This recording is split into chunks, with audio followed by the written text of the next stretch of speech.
जी नमस्कार साथियों, कैसे हैं आप लोग। रात के 9 बज चुके हैं और मैं आपका मित्र, मैं आपका साथी, मैं आपका सहपाठी हिमांशु सूर्यकांत त्रिपाठी आप सभी मित्रों के बीच में फिर से उपस्थित हो चुका हूं। लेक्चर 46 यानी आधुनिक भारत के इतिहास की सीरीज जो हम लोगों ने स्टार्ट की थी बीते दिनों से साथियों, उसके क्रम में जो 46वें क्रम का लेक्चर था आपके बीच में घटना चक्र पूर्वावलोकन की बुक से, और जिसमें जो टॉपिक था गवर्नर जनरल वायसराय से जुड़ी हुई। और साथियों आपको बता दूं, जितने भी नए विद्यार्थी सेशन को देख रहे होंगे, ये जो सेशन है ये सभी प्रतियोगी परीक्षाओं के लिए, ना कि किसी स्पेशल परीक्षा के लिए है।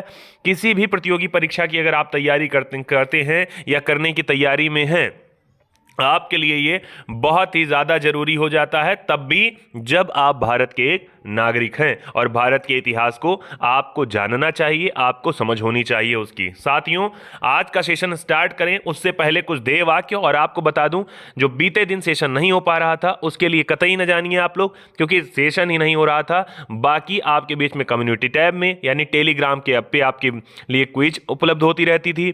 अच्छा, शॉर्ट के माध्यम से आपके बीच में रहना हुआ था। हाँ, बस ये हो कि अगर आप यूट्यूब चैनल से अपने जुड़े हैं तो आप या अपने आप से आगे जुड़े हैं तो आप त्रिपाठी सर जीएस अयोध्या परिवार के एक सदस्य हैं, ना कि आप केवल एक सब्सक्राइबर या केवल एकमात्र व्यूअर। साथियों आपका स्नेह जैसे पहले मिलता था वैसे ही मिलता रहे।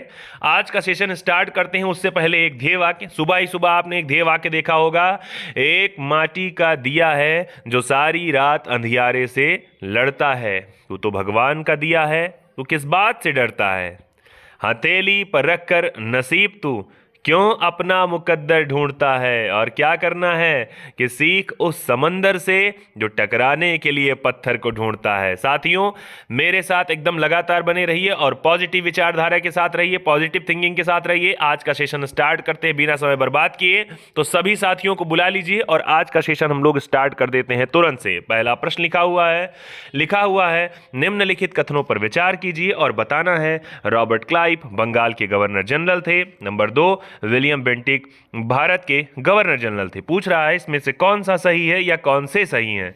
केवल एक, केवल दो, ना तो केवल एक और दो दोनों, और ना ही एक ना ही दो। उत्तर दीजिए। आईएएस के एग्जाम में साथियों पूछा गया क्वेश्चन है, इसका उत्तर बताइएगा। समय मैं आपको दे रहा हूं 1 2 3 4 5 6 7 8 9 10। साथियों इसका उत्तर क्या हो जाएगा, तो आप सबको मुझे लगता है याद भी है।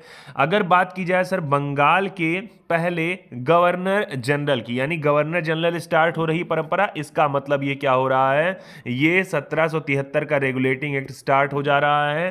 तो ये तो सही बात है, रॉबर्ट क्लाइव ही था। और अगला क्वेश्चन, विलियम बेंटिक नाम का व्यक्ति जो भारत का पहला गवर्नर जनरल था। अच्छा देखिए, यहां बंगाल की बात कर रहा है, यहां भारत की, इसका मतलब है दोनों प्रश्न इसके सही हो जाएंगे। तो यानी इसका क्या हो जाएगा, एक और दो दोनों सही हो जाएगा। तो ये प्रश्न हो जाएगा इसका। एक सेकेंड, क्या कह रहा है भाई। देखिए इसमें लिखा हुआ है किसके विषय में, इसमें रॉबर्ट क्लाइव बंगाल के प्रथम गवर्नर जनरल की बात कर रहा है, जबकि दूसरा विलियम बेंटिक भारत के प्रथम गवर्नर जनरल की। अरे भारत के प्रथम गवर्नर जनरल की बात कर रहा है, ठीक बात है ना। तो भारत के प्रथम गवर्नर जनरल की बात करें अगर, तो इसमें क्या कह रहा है, इसमें कह रहा है कौन सा सही है। एक सेकेंड, देखिए त्रुटि ये है ना, बात ये है कि यहां अगर 73 का एक्ट आया था तो आपको याद होगा, देखिए मैं व्याख्या कर दूं, यानी 73 का एक्ट आएगा उससे जस्ट पहले, यानी आप कहेंगे उससे जस्ट पहले रॉबर्ट क्लाइव जो था आपका, ये रॉबर्ट क्लाइव इसके एक साल पहले तक था। जबकि जब आपका 73 का एक्ट आया था उस समय वारेन हेस्टिंग्स, नाम है याद आपको, वारेन हेस्टिंग नाम का व्यक्ति जो था ये हो गया था बंगाल का गवर्नर हुआ करता था, ठीक बात है ना। और इसी वजह से जब 73 में रेगुलेटिंग एक्ट आया, उस समय जब बंगाल के गवर्नर को बंगाल का गवर्नर जनरल कहा गया, तो उस समय वारेन हेस्टिंग हो गया था क्या, बंगाल का पहला गवर्नर जनरल, ठीक बात है ना। अच्छा, तो वॉरेन हेस्टिंग के विषय में, यानी इसका पहला वाला क्वेश्चन हो जाए, सेक्शन हो जाएगा गलत। तो इसका उत्तर क्या दे रहा है, केवल बी। देखिए जल्दबाजी में मैंने कहा, फिर वो सारे विद्यार्थी जिनके ध्यान में कतई ये आता होगा कि बहुत आसान परंपरा है, आसान क्वेश्चन है, तो मुझे सही हो जाएगा, तो मैंने कहा है किसी प्रकार के अंदेशे में मत रहिएगा। समझ रहे हैं ना, कंफ्यूजन सबसे बड़ा गुनाह है, जान जाइए। ना पढ़ने से ज़्यादा जरूरी आपका कंफ्यूजन है, तो कंफ्यूजन आपके बीच में ना रहे। यहाँ देखिए साथियों, लिखा हुआ है वॉरेन हेस्टिंग के विषय में 1774 की बात कर रहा है, जब ये बंगाल के पहला गवर्नर जनरल बना था, ठीक है ना। 73 में रेगुलेटिंग एक्ट है उसके जस्ट बाद। अच्छा, 34 की बात कर रहा है। 34 में बेंटिक को भारत का प्रथम गवर्नर जनरल, यानी भारत के प्रथम गवर्नर जनरल की बात कर रहा है 34 में, जबकि 74 में बंगाल का प्रथम गवर्नर जनरल। याद करे रहिए, मैंने कहा 73 में रेगुलेटिंग एक्ट आया था, जबकि 1833 में चार्टर आया था। सोचिए, नियम आ रहा है, नियम के बाद ये प्रोग्राम बन रहा है। तो नियम आया कि बंगाल के जो गवर्नर होगा उसको गवर्नर जनरल कहा जाएगा, तो ये बात हो रही थी 73 में और हुआ जाके 74 में। ठीक है ना। वैसे ही 33 में चार्टर आया, उसके बाद में जाके भारत का गवर्नर जनरल बन रहा है कौन? बेंटिक। आगे क्लाइव की बात करेंगे तो क्लाइव बंगाल का पहला गवर्नर नियुक्त किया गया था। ठीक बात है ना। यानी इसके विषय में यहाँ 58 से 60 की बात कर रहा है, जबकि 65 से 67 तक की बात की गई है। किसके विषय में? तो क्लाइव के विषय में ध्यान किए रहिएगा। इसको खूब ध्यान से रखिएगा। यहाँ किसकी बात कर रहा है? रॉबर्ट क्लाइव की बात कर रहा है एज ए किसके रूप में? गवर्नर के रूप में, ना कि गवर्नर जनरल के रूप में। चलिए अगले क्वेश्चन पे आते हैं। लिखा भारत के प्रथम गवर्नर जनरल थे। पूछ रहा है भारत का प्रथम गवर्नर जनरल व्यक्ति कौन था? Option A Robert Clive, option B Warren Hasting, option C Lord Mayo या option D Lord Dalhousie. Rajasthan के एग्जाम में पूछा गया क्वेश्चन है, RAS में, यानी राजस्थान के आयोग में पूछा गया प्रश्न है। इसका उत्तर अभी लगा ले जाएंगे आप लोग। अगर भारत के प्रथम गवर्नर जनरल की बात कर रहा है तो बात करेंगे आप किसकी? यहाँ क्लाइव, वारेन हेस्टिंग और क्या लिखा है? डलहौजी और मेयो। तो अब देखिए, इसको आप लोग लगा ले जाएंगे। अगर पूछ रहा है भारत के प्रथम गवर्नर जनरल के विषय में, यहां इस क्वेश्चन में शंका इस वजह से है क्योंकि भारत के, ना कि बंगाल का पूछ रहा है, जबकि इसमें चारों ऑप्शन आपके त्रुटिपूर्ण है। तो इसका उत्तर क्या हो जा रहा है? देखिए उत्तर में इसके स्टार लगा दिया है। क्यों? क्योंकि अगर यहां पर भारत ना होकर अगर यहां बंगाल होता तब तो हो जाते कौन? Warren Hastings. लेकिन यहां भारत लिखा है और ऑप्शन में बेंटिक नहीं दिया है, तो ऑप्शन में यहां देना पड़ता विलियम बेंटिक के विषय में, जो कि 1834 में बना था क्या? भारत का पहला गवर्नर जनरल। जबकि वारेन हेस्टिंग के विषय में आप कहेंगे तो ये वारेन हेस्टिंग नाम का व्यक्ति जो हुआ था, ये 1774 में ये बना था बंगाल का गवर्नर जनरल। कहाँ का? बंगाल का। क्लाइव के विषय में ये गवर्नर हुआ करता था, कहाँ का? बंगाल का पहला गवर्नर। ठीक है। मेयो जो थे, इनके समय में आप याद होगा भारत में पहली बार नियमित जनगणना नहीं हुई थी, जबकि इनके समय में भारत की पहली जनगणना स्टार्ट हुई थी। ठीक बात है ना। यहां याद कर रहिएगा। जबकि डलहौजी के विषय में आप जानते हैं, व्यक्तिगत नीति वाला व्यक्ति जो था लॉर्ड डलहौजी था। ठीक है ना। अगले क्वेश्चन पे, भारत का प्रथम गवर्नर जनरल कौन था? मेयो, लिटन, डफरिन या फिर कैनिन। अब पूछ रहा है भारत का पहला गवर्नर जनरल। यहां भी आप देखेंगे उत्तर आपको देना है 1 2 3 4 5 6 7 8 9 10। मैंने कहा साथियों, BPSC के एग्जाम में पूछा गया क्वेश्चन है, उत्तर आप लोगों को देना है। दीजिए भाई उत्तर क्या हो जाएगा इसका? चलिए बहुत बढ़िया। आप कहेंगे सर ना तो मेयो होगा, अगर भारत का पहला गवर्नर जनरल की बात कर रहा है तो यहां क्या होगा? ना तो कैनिन होगा, ना तो लिटन होगा, ना ही डफरिन होगा। तो क्या हो जाएगा?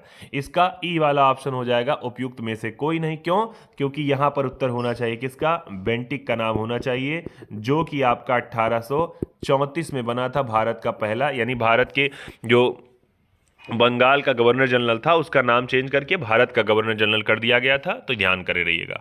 अगला क्वेश्चन साथियों बताऊं, उससे पहले मैं आपको बताऊं, जिन विद्यार्थियों के मन में यह शंका होगी कि बुक रिवीजन से होने क्या वाला है, तो मैं आपको बताऊं बुक समरी से इतना जरूरी है ये सेशन। मैंने कहा खास करके उसी समय में शुरुआत में ही बताया था कि बहुत कुछ पढ़ने के विषय में, यानी ऑनलाइन ऑफलाइन कोचिंगों का नोट्स पढ़ने के चक्कर में आपकी एक चीज़ छूट जाती है, वो रहती है आपकी बुक। और साथियों मैंने कहा ये सेशन पढ़ने से आपका किताब पढ़ने में रुचि होगा। समझ रहे हैं ना? किताब पढ़ने में आपकी रुचि पैदा होगी, जो सबसे जरूरी है। टीचर्स को भी आप देखते हैं वो पढ़ाते हैं क्या? पढ़ करके किताब। ठीक बात है ना।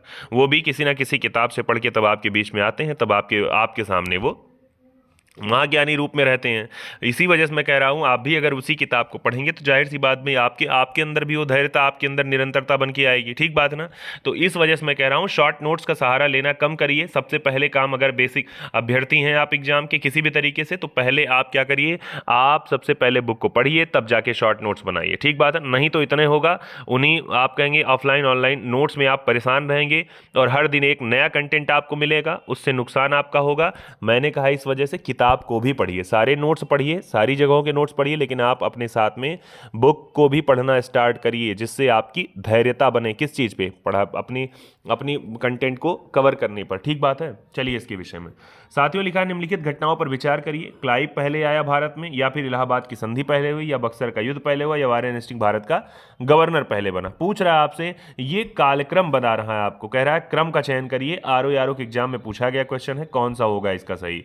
क्या ए वाला, बी वाला, सी वाला, या फिर डी? उत्तर दीजिएगा इसका क्या हो जाएगा। 1 2 3 4 5 6 7 8 9 और 10। जल्दी उत्तर दीजिए साथियों, तुरंत बताइए इसका उत्तर क्या हो जाएगा। तुरंत तुरंत तुरंत तुरंत जल्दी दीजिए। चलिए यहाँ स्टार्ट करें साथियों अगर बात को, तो यहाँ आप एक काम करिए, इस क्वेश्चन को ऐसे पढ़ने की जगह आप एक काम करिए, आपको पढ़े होंगे अपने ऑनलाइन या ऑफलाइन क्लास में, तो वहाँ आपने देखा होगा इसके विषय में तिथियाँ। ऐसे क्वेश्चन को सही करना है तो उसका यही तरीका हो सकता है। देखिए, क्लाइव भारत में आगमन, अगर क्लाइव के आगमन की बात की जाए तो याद करिए अगर इसके विषय में, तो ये क्लाइव भारत में आने वाली अगर स्थिति कह रहा है क्लाइव की, तो ये भारत में दोबारा आने की बात कर रहा है। ये भारत में आ रहा है कब? तो ये क्लाइव आया था कब? ये आया था आपका 1765 की स्थिति कह रहा है, 1765 की बात मान लीजिए यहाँ आया। इलाहाबाद की संधि आपकी ये भी आपकी हो रही है 1765 में, जबकि और यहाँ बक्सर की युद्ध की बात की जाए तो बक्सर का युद्ध हुआ था 1764 में, और यहाँ अगर वारेन हेस्टिंग गवर्नर बना तो ये सब बना था 1774 में। अब देखिए, एक बेसिक अनुमान आपको हुआ, लेकिन अगर पूरे अनुमान की बात करें, पूरा देखना है तो हम इसकी व्याख्या पर आ जाते हैं। इसमें क्या दिया है? इसमें साथियों दे रहा स्टार, यानी आप कह रहे हैं ना तो 1 ना तो 2 ना तो 3 या तो 4। इसमें क्या कह रहा है? इसमें कह रहा है सर कि बक्सर की बात करा जाए अगर, कि बक्सर का युद्ध हुआ था 22 अक्टूबर 1764 को। क्लाइव पुनः भारत कब आया? तो 3 मई 1765 को। इलाहाबाद की संधि कब हुई? अगस्त 1765 में। जबकि वारेन हेस्टिंग बंगाल का गवर्नर बना था अगस्त 1772 में। देखिए यहाँ किसकी बात कर रहा है? यहाँ गवर्नर बनने की बात कर रहा है वारेन हेस्टिंग की, ना कि गवर्नर जनरल बनने की बात कर रहा है। ठीक है ना, याद करे रहिएगा। ठीक है, अच्छा, मुझे लगता है इसमें थोड़ा सा त्रुटिपूर्ण भी हो सकता है। क्यों? क्योंकि यहाँ त्रुटिपूर्ण में देखिए क्वेश्चन में क्या लिखा है, वारेन हेस्टिंग का भारत का गवर्नर बनना। अब देखें भारत का, जबकि बंगाल की बात होनी चाहिए यहाँ पर। ठीक है ना, चलिए तो साथियों इसमें स्टार लगा दीजिएगा, इसका एक को नहीं होगा। हाँ, ये है कि ये तिथियाँ ध्यान करे रहिएगा, आपके लिए जरूरी है। अगले क्वेश्चन पे आते हैं। लिखा हुआ है वारेन हेस्टिंग, देखिए एक सेकेंड, वही कह रहा आपसे, यहाँ भी लिखा है वारेन हेस्टिंग को भारत का गवर्नर जनरल बताया गया है, जो कि एक प्रकार से क्या है? गलत है। वह कलकत्ता प्रेसिडेंसी या केवल बंगाल का गवर्नर बना था, जबकि मई 1772 में बना था। जबकि 1774 की बात किया जाए तो बंगाल का ये क्या बन गया था? गवर्नर जनरल बन गया था। अंतर मैंने आपको ऑफलाइन सेशन में भी बताया, या आप जानते होंगे गवर्नर और गवर्नर जनरल में क्या मेन डिफरेंसेस रहे हैं, ध्यान करे रहिएगा। अगले क्वेश्चन पे आते हैं। लिखा है, निम्न प्रश्नों में निम्न कथनों में से कौन सा सही नहीं है? लिखा है, जन प्रशासन की नींव वारेन हेस्टिंग द्वारा मजबूती से रखी गई, जिस पर ऊपरी संरचना कॉर्नवालिस ने की। बी वाला ऑप्शन है, ईस्ट इंडिया कंपनी की असैनिक और सैनिक सुधार करने का श्रेय क्लाइव को था। सी क्वेश्चन है, सी आपका ऑप्शन है, लॉर्ड विलियम बेंटिक सबसे बड़े ब्रिटिश शासकों में से एक था, क्योंकि उसने भारत में ब्रिटिश साम्राज्य को संग्रहित किया। और ऑप्शन डी है, लॉर्ड डलहौजी ने द्युति के सिद्धांत के आधार पर ब्रिटिश साम्राज्य में समृद्ध क्षेत्र जोड़े। उत्तर दीजिएगा इसका। ये यूपीपीएससी यानी आयोग से जुड़ा हुआ क्वेश्चन है, जीआईसी में पूछा गया है। पूछ रहा है कौन सा सही नहीं है? उत्तर दीजिए 1 2 3 4 5 6 7 8 9 10। यानी साथियों यहाँ केवल पूछ रहा है सही नहीं के विषय में, तो ध्यान से देखिएगा। अगर जन प्रशासन की बात की जाए तो सही बात है इसकी नींव वारेन हेस्टिंग में, जबकि कॉर्नवालिस को याद होगा मैंने कहा था पुलिस व्यवस्था के विषय में जितना मामला था ये कॉर्नवालिस ने ही संपन्न कराया था। ईस्ट इंडिया कंपनी की असैनिक और सैनिक सुधार करने का क्रिया, सही बात है ये भी, तो ए और बी दोनों हो गया सही। अगले पाते हैं, लॉर्ड बेंटिक के विषय में सबसे बड़े ब्रिटिश शासकों में से था। अच्छा, क्योंकि उसने भारत में ब्रिटिश साम्राज्य को संग्रहित किया, ऐसी कोई विशेष व्यवस्था नहीं है। अगला देखते हैं भाई, डलहौजी ने द्युति के सिद्धांत के आधार पर ब्रिटिश साम्राज्य में क्षेत्र समृद्ध की। भाई ये भी सही है, तो इसका मतलब कौन सा हो सकता है? यही वाला हो जाएगा गलत। यानी आप कहेंगे कौन सा सही नहीं है, तो इसका सी वाला हो जाएगा उत्तर आपका राइट, बाकी हो जाएंगे रॉन्ग। सी वाला हो जाएगा रॉन्ग, बाकी सारे हो जाएंगे राइट। ठीक है ना, चलिए आगे आते हैं भाई, सी वाला इसका लगा लीजिएगा। अगले क्वेश्चन देखिए, यहाँ व्याख्या इतनी बड़ी सी दी गई है। यहाँ देखिए डलहौजी की बात, यहाँ देखिए ये जरूरी है आपके लिए। डलहौजी की विषय में कह रहा है 48 से 56 में व्यक्तिगत के सिद्धांत के अंतर्गत सबसे पहले सतारा को 48 में, 49 में जैतपुर एवं संभल को, और 50 में बघाट को, 52 में उदयपुर, 54 में झांसी और 54 में फिर नागपुर का विलय भी कर लिया। 56 में डलहौजी ने अवध को कुप्रशासन का आरोप लगा करके शामिल कर लिया। ठीक है ना, याद करे रहिएगा, मैंने कहा ये आपके लिए बहुत जरूरी। साथियों फिर मैं बता दूं उन विद्यार्थियों के जिनके दिमाग में जरा सा भी संशय होगा कि बुक समरी से होने क्या वाला है, मैंने कहा बुक समरी से ये होने वाला है कि आप अपनी किताब कभी नहीं पढ़ते थे, लेकिन तब भी आप इसी एक सेशन के माध्यम से दो चीज़ें कर पा रहे हैं। पहला, शॉर्ट नोट्स भी बढ़िया तैयार कर लें। दूसरा, आपका सबसे मेन, आप अपनी किताब का पन्ना पलट पा रहे हैं, जो आपके लिए सबसे ज़्यादा ज़रूरी है कि आप पूरी दुनिया का कानून पढ़ डालिए, लेकिन आपकी किताबियम सारी चीज़ जब लिखी हो तो बाहर से ये ढूंढने की क्या आवश्यकता है, पहले तो आप अपनी किताब कवर कर लीजिए। बहुत बढ़िया। साथियों मैं फिर बता दूं आपसे, अपने YouTube चैनल पर पूरी प्लेलिस्ट इसकी तैयार है। यहाँ देख रहे हैं आधुनिक भारत के इतिहास की, आप YouTube पे अपने जाएंगे चैनल पे तो यहाँ लाइव पॉडकास्ट और प्लेलिस्ट में आप जाएंगे तो यहाँ विज्ञान प्रौद्योगिकी, जो हिंदी की शुद्ध वर्तनी और आगे GS से जुड़ा हुआ, फिर स्टैटिक GK, फिर यहाँ सीटेट का भी ये एक वीडियो है, आगे डेली करंट अफेयर, ऐसे करके पूरी प्लेलिस्ट पड़ी हुई। साथियों बिना देर के मैंने कहा अगर आपने नहीं देखा है, हर एक वीडियो को देखिए, तभी आपके मन में जाकर पता चलेगा कि बुक समरी का क्या अर्थ है। और मैंने फिर कहा किसी बाहरी विचार पे आपको नहीं जाना, आप शिद्दत जानते हैं, आप इतने समझदार हैं कि आपको समझ होनी चाहिए क्या लाभ होने वाला है। जाहिर सी बात है आप अपनी समझ को नहीं दर्शाएंगे तो जाहिर सी बात है सामने वाले के आधार पे आप चीज़ों का दोहन करेंगे, अपना खुद का नुकसान आप करने वाले हैं। ठीक है ना। 6 नंबर प्रश्न है, भारत में ब्रिटिश साम्राज्य का संस्थापक कौन था? स्लीमन, मिंटो, क्लाइव या फिर मेयो? उत्तर दीजिएगा। BPSC के एग्जाम में पूछा गया क्वेश्चन है। 1 2 3 4 5 6 7 8 9 10। तो साथियों इसका उत्तर क्या हो जाएगा? इसका उत्तर क्या हो जाएगा? आप सारे लोग जानते हैं ये दोनों नहीं होंगे, ना ही स्लीमैन होंगे। होंगे कौन? क्लाइव नाम का जो व्यक्ति था यही हुआ करता था क्या, इसी के समय में, याद होगा क्लाइव के समय में ही 1757 में एक तिथि थी जिसका नाम था 23 जून, जब एक युद्ध हो रहा है जिसका नाम है प्लासी का लड़ाई। प्लासी हुआ और प्लासी के लड़ाई का नेतृत्व किसने किया था? इसी व्यक्ति ने जिसका नाम था क्लाइव नाम के व्यक्ति ने। ठीक बात है ना, ध्यान कर रहेगा। उसी समय बंगाल में क्या हो रहा था? ब्रिटिश साम्राज्य की नींव पड़ी थी। अगले क्वेश्चन पे आते हैं साथियों। यहाँ लिखा हुआ है अंग्रेजों के विरुद्ध बनारस विद्रोह का नेतृत्व किसने किया था? शुजाउद्दौला, आसफुद्दौला, राजा चेत सिंह या फिर राजा महीप नारायण सिंह? आरओ के एग्जाम में पूछा गया क्वेश्चन है, उत्तर दीजिएगा। बनारस विद्रोह, ठीक है ना, ये पूछ रहा है बनारस विद्रोह के समय पूछ रहा है नेतृत्व अंग्रेजों के विरुद्ध किसने नेतृत्व किया था? उत्तर दीजिएगा। 1 2 3 4 5 6 7 8 9 10।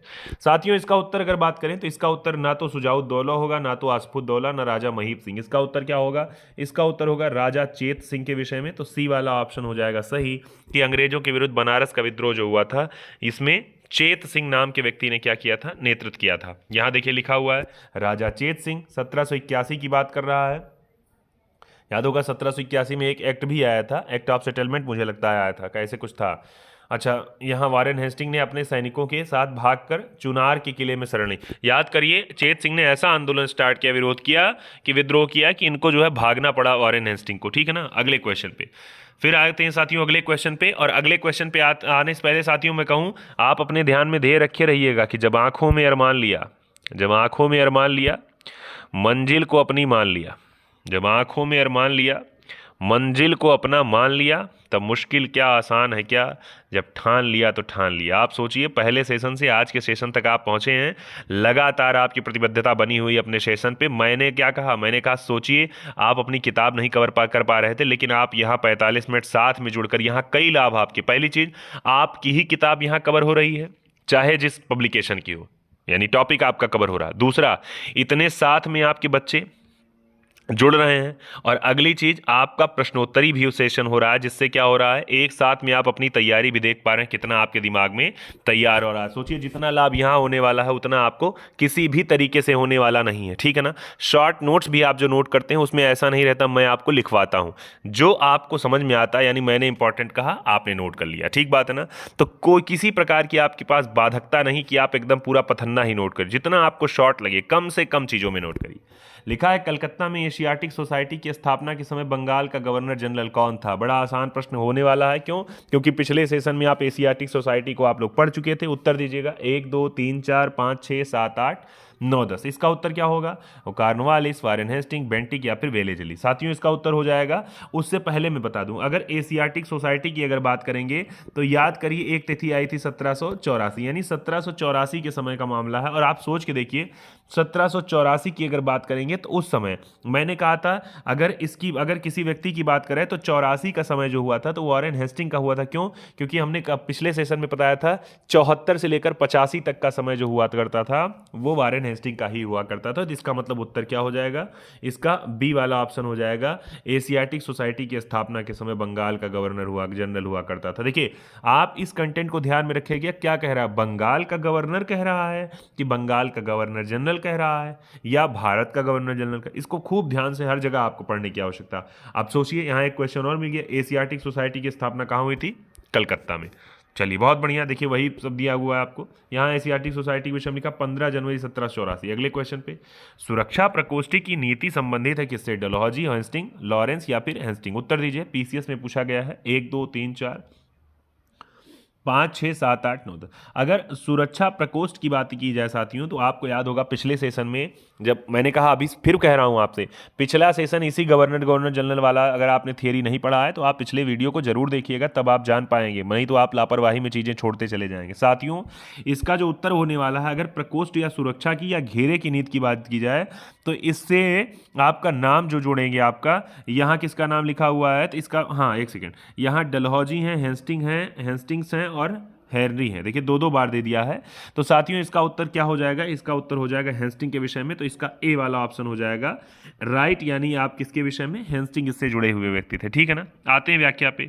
यहाँ लिखा साथियों ए वाला लिखा है, प्रकोष्ठ या सूचना घेरे के विषय में, नीति के विषय में वारेन हेस्टिंग तथा वेलेजली संबंधित थे। वारेन हेस्टिंग ने मैसूर मराठों के साथ युद्ध तथा भारतीय रियासतों के साथ बराबरी की पदवी प्राप्त करने की भावना के से किया। ये इसके विषय में व्याख्या और सारी लिखी है, तो आप हेस्टिंग का नाम याद करिएगा, सुरक्षा की घेरे की नीति से संबंधित। अगला, रिंग फेस नीति का संबंध है क्लाइव, डलहौजी, लॉरेंस या फिर हेस्टिंग? उत्तर दीजिए। 1 2 3 4 5 6 7 8 9 10। 10 नंबर प्रश्न, अभी कुछ ही देर पहले उत्तर आपने दिया इसका, तो इसका उत्तर क्या हो जाएगा? वॉरेन, यानी रिंग फेस कहे, घेरे की नीति कहे इसी को, या कहे घेरे की नीति, या इसको सुरक्षा प्रकोष्ठ कह दे, तो याद करे रहिएगा किसकी बात है। ये है आपकी वॉरेन हेस्टिंग के संबंध का मामला था। ठीक है ना। यानी अपने राज्य क्या क्या करता था? कंपनी अपने राज्य के चारों ओर मध्य राज्य बनाने का प्रयत्न करता था इस रिंग फेस की नीति में। अगला, बंगाल में द्वैत शासन प्रणाली को समाप्त किया किसने? कॉर्नवालिस, क्लाइव, हेस्टिंग या फिर उपयुक्त में से कोई नहीं? बीपीएससी के एग्जाम में कई बार पूछा गया क्वेश्चन है, तो इसका उत्तर दीजिएगा। 1 2 3 4 5 6 7 8 9 और 10। साथियों यहाँ बात कर रहा है किसकी? यहाँ बात कर रहा है द्वैत शासन की, तो इसका उत्तर क्या लगा रहे हैं आप लोग? इसका उत्तर लगा रहे हैं साथियों किसके विषय में? यानी आप वॉरेन हेस्टिंग के विषय में। ठीक बात है ना। यानी कह रहा बंगाल में द्वैत शासन प्रणाली को समाप्त करने वाला व्यक्ति कौन हो रहा है? वॉरेन हेस्टिंग्स हो रहा है। ठीक है ना। अगले पे आते हैं। यहां देखिए क्या लिखा है, लिखा हुआ वॉरेन हेस्टिंग के कार्यकाल में 72 में क्या हो रहा है? कोर्ट ऑफ डायरेक्टर ने दोहरा शासन प्रणाली को समाप्त कर दिया, निर्णय लिया, और कलकत्ता परिषद और उसके प्रधान को आज्ञा दे दी कि वे स्वयं दीवान बने और बंगाल, बिहार, उड़ीसा के प्रेसिडेंसी को अपने हाथ में ले लें। वॉरेन हेस्टिंग ने दोनों उप दीवान, याद होगा मोहम्मद रजा खां और राजा सिताब राय, याद है, इनको दोनों को क्या किया था? पदच्युत यानी पद से हटा दिया था। और क्या किया इसने? और द्वैत शासन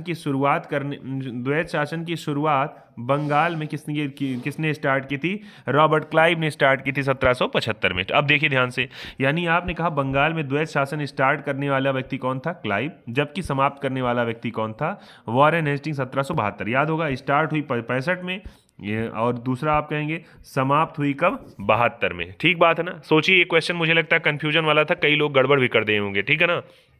अगले क्वेश्चन पे, ये सारे क्वेश्चन साथियों, इन सारे क्वेश्चन का बेसिक आप इससे पहले वीडियोस में आप कवर कर चुके हैं। मैंने फिर कहा बिना लापरवाही के उन वीडियोस को आप लोग देखिएगा। ठीक बात है ना। और अपना स्नेह दीजिएगा। 12 नंबर प्रश्न है, बंगाल में द्वैत शासन प्रणाली किसके द्वारा लागू की गई थी? Warren Hastings, William Bentinck, Robert Clive या फिर कर्जन? पूछ रहा है किसके द्वारा की गई थी। बीपीएससी के एग्जाम का क्वेश्चन है साथियों। क्या हो जाएगा इसका उत्तर? 1 2 3 4 5 6 7 8 9 10। अब फिर वही क्वेश्चन, और आसान सा उत्तर क्या हो जाएगा इसका? Robert Clive. बहुत बढ़िया साथियों, इसका उत्तर हो जाएगा सही। ठीक बात है ना। मैंने कहा साथियों, ध्येय में एकदम कमी आने वाली नहीं होनी चाहिए, ना आप आने दीजिए ना मेरे अंदर आएगी, ठीक बात ना। सारी चीज़ें अपनी जगह पे चलती रहेंगी, लेकिन ये हार नहीं मानने वाली स्थिति है, ना हार माननी है ना रार ठाननी है, ठीक है ना। क्योंकि जहर के बाद जाम होता है, यूं ही किसको सलाम होता है साथियों, और भूलना पड़ता है खुद की हस्ती को, तब जाकर कहीं क्या होता है, नाम होता है। चलिए, लिखा है किस गवर्नर जनरल पर महाभियोग का मुकदमा चलाया गया था। साथियों इसका उत्तर दो ही ऑप्शन से बताइएगा, क्लाइव और हेस्टिंग। उत्तर दीजिए, किस पर महाभियोग चलाया गया था साथियों। तो इसका उत्तर क्या हो जाएगा, 1 2 3 4 5 6 7 8 9 10। और इसका उत्तर क्या हो जाएगा, इसका उत्तर हो जाएगा साथियों इसी वारेन हेस्टिंग नाम के व्यक्ति पर, इसी पर अन्यायपूर्ण कार्यों के लिए, या आप कहेंगे गलत तरीके के कामों के लिए, बेईमानी के लिए, निरंकुशता के लिए इसके ऊपर महाभियोग चलाया गया था। हाँ ये है कि भविष्य में ये खारिज भी हो गया था। क्यों? क्योंकि अंग्रेज सरकार ने इसका पक्ष लिया था, वहाँ के लोगों ने इसका पक्ष ले लिया था, ठीक है ना। लेकिन हाँ, ये क्वेश्चन आपके लिए बड़ा ज़रूरी है, बन जाता है ये क्वेश्चन आपके लिए। साथियों फेसबुक पर आप जाएंगे, अगर मान लीजिए फेसबुक यूज़र हैं, तो फेसबुक पर आप पेज अगर पढ़ते हैं पढ़ाई के लिए, तो वहाँ पर फेसबुक पर भी अपनी उपस्थिति मिल जाती है। और आप सभी साथियों मैं कह रहा हूँ, वहाँ पर भी आप मिल सकते हैं हम लोगों के साथ। कहाँ पर? त्रिपाठी सर जीएस अयोध्या परिवार से। कहाँ पर? फेसबुक पर भी, ठीक बात है ना। बहुत बढ़िया साथियों, और ध्येय वाक्य पढ़ते रहिएगा कि चलना हमारा काम है और जीवन महासंग्राम, यही अपना ध्येय है, यही ध्येय वाक्य आपका भी होना चाहिए। अगले क्वेश्चन पे आते हैं साथियों। यहाँ लिखा हुआ है ब्रिटिश संसद में महाभियोग का मुकदमा किस पर चलाया गया था, जॉन शोर पर, क्लाइव, हेस्टिंग या फिर डायर पर। इसका उत्तर हो जाएगा साथियों कौन सा, 1 2 3 4 5 6 7 8 9 10। इसका उत्तर क्या हो जाएगा, इसका उत्तर हो जाएगा वॉरेन हेस्टिंग के विषय में। याद होगा ये 1774 से लेकर के 1785 तक हुआ करता था। कहाँ का गवर्नर जनरल? तो ये हुआ करता था बंगाल का गवर्नर जनरल हुआ करता था। ध्यान करे रहिएगा इसके विषय में। अगले, यही व्यक्ति जो था इसने ही खत्म किया था क्या, बंगाल में द्वैत शासन को खत्म समाप्त कर दिया था। यानी 72 में जब ये गवर्नर हुआ करता था कहाँ का, बंगाल का, तो उसी समय इसने समाप्त कर दिया था, जबकि बाद में बंगाल का गवर्नर जनरल ये बन गया था। वेलोर का विद्रोह किस गवर्नर जनरल के समय में हुआ था, वेलेजली, मिंटो, कार्नवालिस या फिर बार्लो। उत्तर दीजिए, हमने कल वाले से यानी जो इसका थियरी वाला सेशन है उसमें साथियों कवर कराया है। उत्तर दीजिए, 1 2 3 4 5 6 7 8 9 10। पूछ क्या रहा है, पूछ कह रहा है साथियों वेल्लोर का विद्रोह, यानी मद्रास सेना की बात कर रहा है, ठीक है ना। पूछ रहा वेल्लोर का विद्रोह किसके समय में हुआ था। इसका उत्तर साथियों हम लोगों ने बताया था बार्लो के विषय में। हमने कहा था बार्लो के विषय में केवल एक ही लाइन दी गई थी उसमें, और केवल वेल्लोर का विद्रोह था। तो ध्यान करे रहिएगा, इसका उत्तर डी वाला ऑप्शन।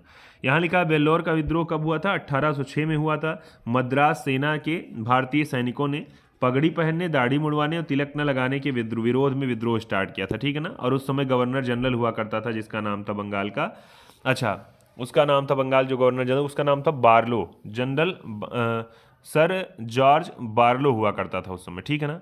इसी के काल में बैंक ऑफ कलकत्ता की स्थापना हुई, और वेल्लोर के विद्रोह को 1857 की क्रांति का पूर्वगामी भी माना जाता है, ठीक है ना। अच्छा, यानी सैनिकों का एक प्रकार का विद्रोह था, इस वजह से कुछ कह रहे हैं। न्यायिक संगठन की स्थापना किसने की थी, पूछ रहा है भारत में न्यायिक संगठन की स्थापना मेयो, कार्नवालिस, एटली या फिर कर्जन। पीसीएस के एग्जाम का क्वेश्चन है। उत्तर दीजिए, 1 2 3 4 5 6 7 8 9 10। साथियों हमने कहा न्यायिक की बात करें या पुलिस की बात करें, तो उस समय में याद होगा आपको एक व्यक्ति का नाम, न्यायिक या पुलिस की बात करें तो याद होगा, मैंने कहा था साथियों कार्नवालिस का नाम आप याद कर रहिएगा।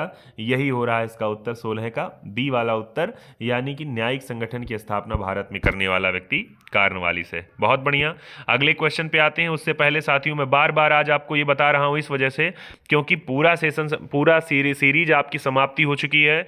बस ये है कि जिन साथियों का ध्यान इधर उधर भंग होगा कि हम YouTube से वीडियो क्यों देखें या हम बुक समरी क्यों देखें, तो मैंने कहा इस वजह से बुक समरी देखिए, क्योंकि लगातार आप चलते हैं तो हाथ में किताब लेकर नहीं पढ़ते हैं, ठीक बात है ना। लेकिन आप किताब पढ़ सकते हैं किस तरीके से, वही चीज़ें पढ़ सकते हैं जो चीज़ें आपने रात 9 बजे, सोचिए समय बर्बाद करके रात 9 बजे का समय 45 मिनट अगर खर्च किया है तो इसका मतलब मेहनत से किया होगा, और अगर मेहनत से किया है तो इसका मतलब है अगर उसी चीज़ को आप बार बार सुनते रहेंगे तो जाहिर सी बात आपको सारी चीज़ें रट जाने वाली हैं साथियों ना। तो प्लेलिस्ट पर जाकर आपको 47 वीडियो लगभग इसके प्रोवाइड हो चुके हैं, देख सकते हैं आप लोग। यहां देखिए लिखा हुआ है आगे क्वेश्चन में, देखिए कार्नवालिस संहिता 1793 में आई थी और इसी के संबंध में है। अगला लिखा निम्नलिखित गवर्नर जनरल ने भारत की प्रसंविधानबद्ध सिविल सेवा यानी covenanted service civil service of India का सृजन किया था, जो कालांतर में भारतीय सिविल सेवा के नाम से जानी गई? हेस्टिंग, वेलेजली, कार्नवालिस या फिर बेंटिंग? आईएएस के एग्जाम का पूछा गया क्वेश्चन है, उत्तर दीजिए। 1 2 3 4 5 6 7 8 9 10। यानी इसके पहला वाला जो क्वेश्चन था आपका न्यायिक संगठन के विषय में, सेम उसी पर ये क्वेश्चन है। तो इसका उत्तर क्या हो जाएगा साथियों? सी वाला ऑप्शन, कार्नवालिस के विषय में। साथियों देखते देखते 29 मिनट बीत रहा है और मैंने क्या कहा? मैंने कहा आपका नाम लेने की मुझे आवश्यकता नहीं है। क्यों? क्योंकि सबका अपना व्यक्तिगत मोटिवेशन है, सबका अपना अपना व्यक्तिगत कल्टीवेशन। यानी आपका मोटिवेशन आपका, कल्टीवेशन आपका। यानी कहने का अर्थ कल्टीवेशन मैंने इस वजह से यूज किया कि आपके अंदर ध्येय होगा तब आप सेशन तक जुड़ेंगे, आपके अंदर ध्येय होगा तो उसी तरह से शॉर्ट नोट्स बनाएंगे, आपके अंदर ध्येय होगा तो सारी चीज़ें। ठीक है ना? तो इसका उत्तर क्या हो जाएगा साथियों? कार्नवालिस हो जाएगा, सी वाला ऑप्शन आपका। ठीक है ना? अगले क्वेश्चन पे आते हैं। अगला क्वेश्चन लिखा है, भारतीय लोक सेवा का प्रवर्तन किया किसने? बेंटिक के शासनकाल में, कार्नवालिस के, या फिर कर्जन के, या फिर डलहौजी के? पीसीएस के एग्जाम का क्वेश्चन 18 नंबर। उत्तर दीजिए। 1 2 3 4 5 6 7 8 9 10। तो इसका उत्तर क्या हो जाएगा? मैंने क्या कहा? मैंने कहा लोक सेवा की बात या न्यायिक संगठन की बात करें तो किसकी बात होगा? कार्नवालिस की होगा। तो याद करे रहिएगा कार्नवालिस के विषय में राइट हो जाएगा इसका बी वाला। अगले क्वेश्चन के विषय में यहां देख रहे उत्तरा लिखा, 18वीं शताब्दी के उत्तरार्ध में प्रायः कंपनी बहादुर की शानो शौकत का स्थानीय प्रतिनिधि कहा जाता था? दरोगा, जमींदार, कोतवाल या फिर अमला? आरओ के एग्जाम में पूछा गया क्वेश्चन है। उत्तर दीजिएगा। 1 2 3 4 5 6 7 8 9 10। 19 नंबर प्रश्न का साथियों उत्तर हो जाएगा क्या? उसी समय दरोगा बनाया जाता गया था जिसको स्थानीय प्रतिनिधि कहा जाता था। तो इसका उत्तर हो जाएगा बी वाला क्वेश्चन। ठीक है ना?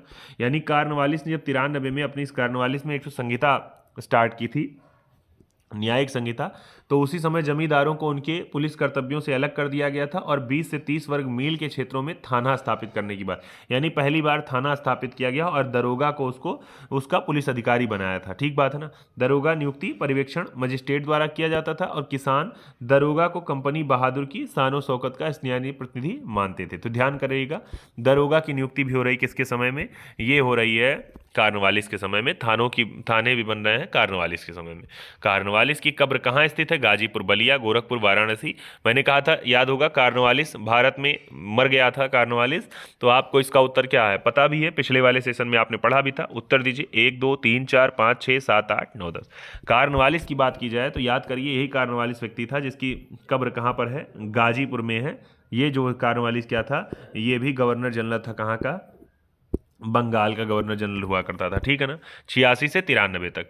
तो इसका उत्तर क्या हो जाएगा? देखिए यहाँ व्याख्या लिखा हुआ है कार्नवालिस के विषय में 86 से 93, और आगे लिखा हुआ है इसके विषय में ये बंगाल का गवर्नर जनरल था वहाँ का। ठीक है ना?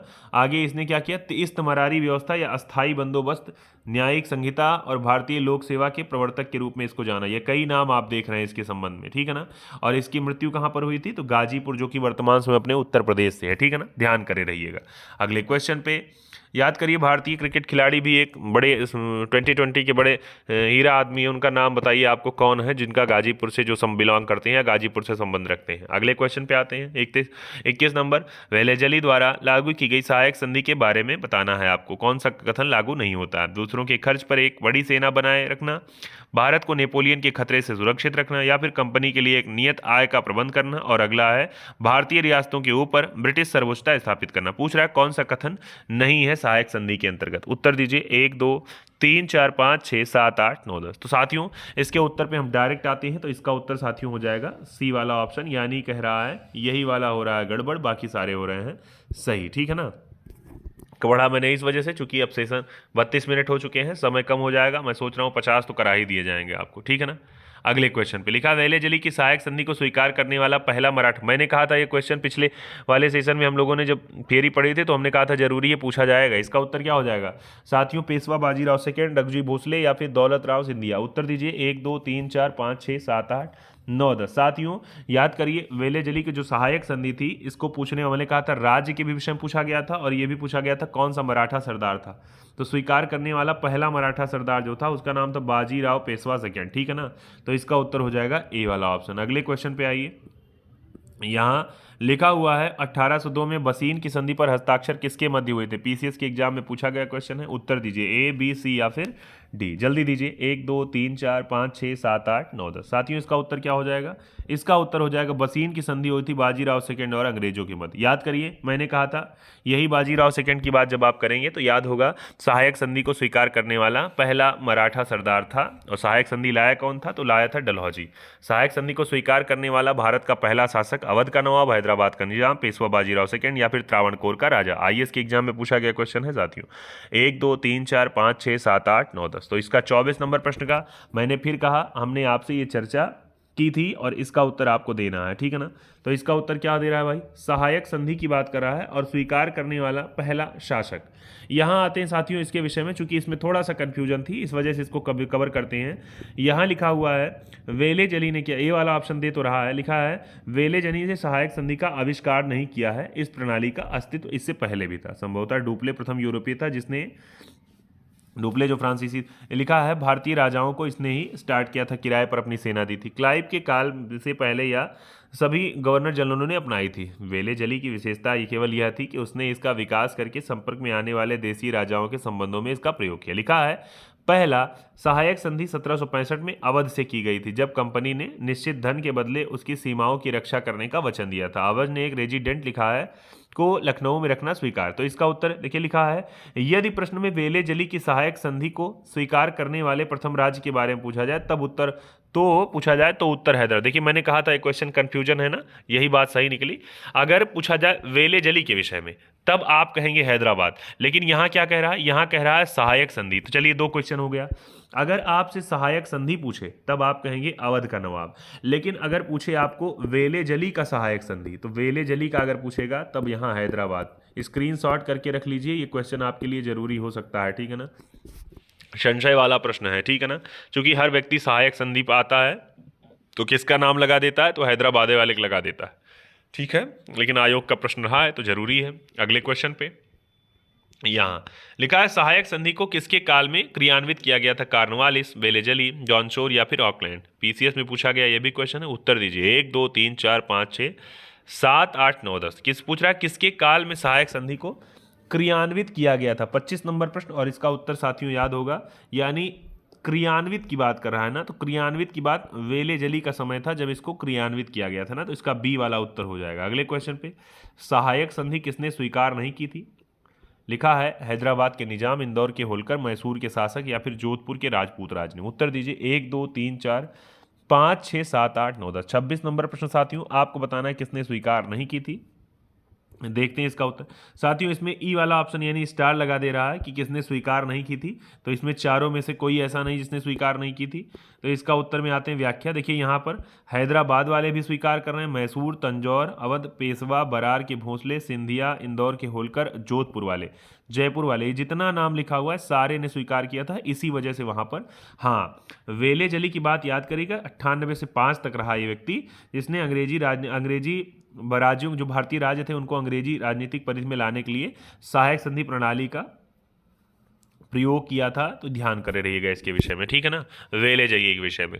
अगले पे आते हैं यहाँ, ठीक है ना, अगला आते हैं। लिखा है सहायक संधि व्यवस्था को स्वीकार करने वाले प्रथम भारतीय देसी शासक कौन थे? ग्वालियर के सिंधिया, हैदराबाद के निजाम, पंजाब के दलीप सिंह या फिर बड़ौदा के गायकवाड़ और नागपुर के भोसले। पूछ रहा है सहायक संधि स्वीकार करने वाला पहला भारतीय देसी शासक कौन था? उत्तर दीजिए। 1 2 3 4 5 6 7 8 9 10। साथियों याद आ गया आपको, यानी यहाँ सहायक संधि की बात कर रहा है व्यवस्था और पूछ रहा है प्रथम भारतीय देसी शासक। अब देखिए यहाँ पर अवध का नाम कहीं नहीं लिखा है, तो इसका मतलब यहाँ उत्तर क्या हो जाएगा?